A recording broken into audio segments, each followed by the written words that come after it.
Pally. Today is Friday, February 28th, 2020. And InFocus starts right now.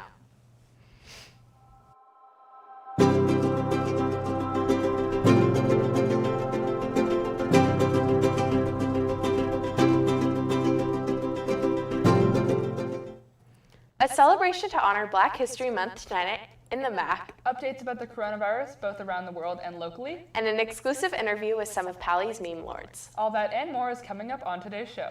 Welcome to InFocus. I'm Stella Essenmacher. And I'm Maddie Drucker. There's a lot going on around campus. Here's some important announcements from today's campus bulletin. Via Verde, Pally's travel magazine is hosting a photo contest for anyone who would like to enter. The details of the contest can be found on Instagram by searching Via Verde Mag. Pally's Black Student Union is hosting a Black Excellence Showcase in honor of Black History Month. The event occurs tonight in the MAC from 5:30 to 7 p.m., featuring an event of music, dance, and spoken word. A light dinner will be served. The Gunn High School Film Club is hosting a movie night today at 6 p.m. in the Titan Gym to celebrate Gunn's Mental Health Awareness Week. The movie playing is The Pursuit of Happiness. Admission is free and open to everyone. Concessions will be sold. Bring your own chairs, cushions, or blankets, and your friends and family for a fun night. Next Monday, the Career Month Speaker Series continues with Chief Clinical Officer of SyncThink, Scott Anderson in the MAC, and Garden Assistant of Gamble Gardens, Veronica Tao. Lunch will be provided to the first 100 students at either venue. Speaking of other famous careers, an actor in Gone with the Wind, Hattie McDaniel, was the first African-American to win an Oscar. Michaela Miller from Pally's Black Student Union is in the studio now to give more details. Thanks, Stella and Maddie. On this day in 1940, Hattie McDaniel became the first Black person to win an Oscar.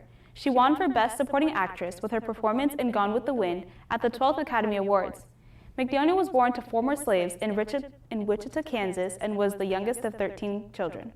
In addition to acting in many films, McDaniel was a singer, a radio performer, and television star.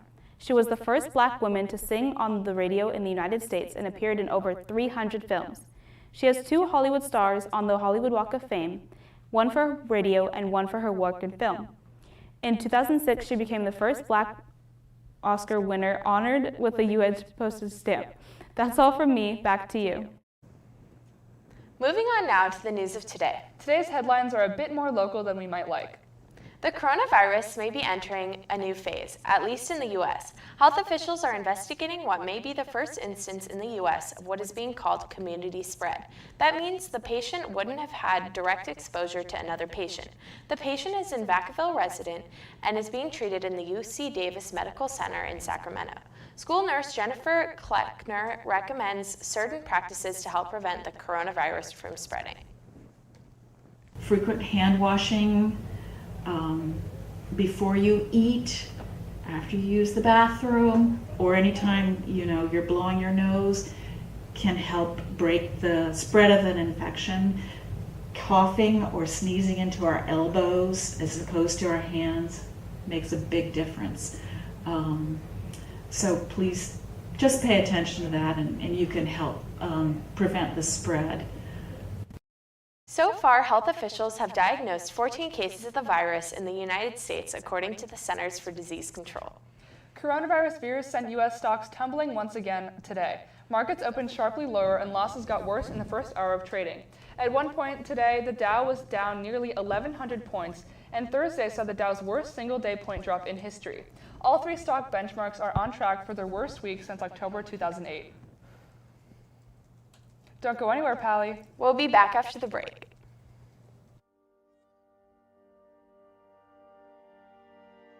So the production process includes rehearsal. It includes getting all the technical elements ready for the show, and it includes regular production meetings so that all of the people involved in the production can be sure that things are getting done on time, and that solving problems, moving things in the right direction.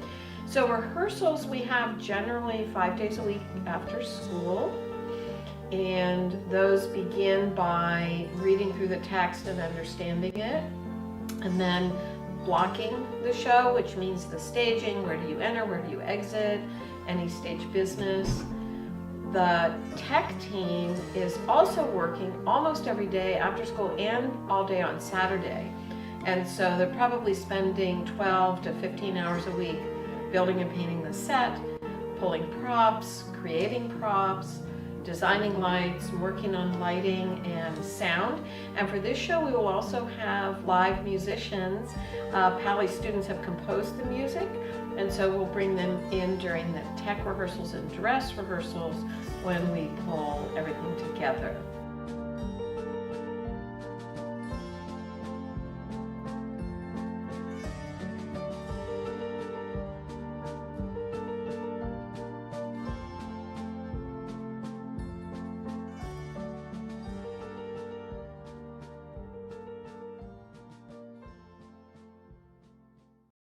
Welcome back. Our school is home to many Pally-centric meme pages. Ben Papp has a chance to talk to some of the administrators of these accounts about how they started.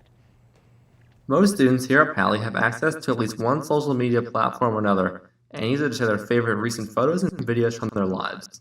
Some students, however, have decided to take these sites, namely Instagram, to provide comedy and critique about student and home life on accounts called meme pages. Two notable pages run by unnamed Pally students are Development Meme and, more recently, C+ the Best. In order to keep their identities anonymous, fellow reporter Jackson Drucker has voiced over their responses for this segment. I started my meme account because I had made a couple of memes before I started my page, and some people told me I should make a meme account. The creative process and production is short and spontaneous and has no real pattern, with the result being a fairly wide variety of memes, as explained by both admins. I'm not really sure how to describe the creative process. A lot of the time I'm just scrolling through Instagram or Reddit looking at sports content when I see an image that looks like it could be used as a meme template. I'm a Star Wars prequels fan, so a lot of my memes end up using prequel templates. We make memes about school-related events and academics, mainly because the vast majority of teenagers have experienced it and can relate.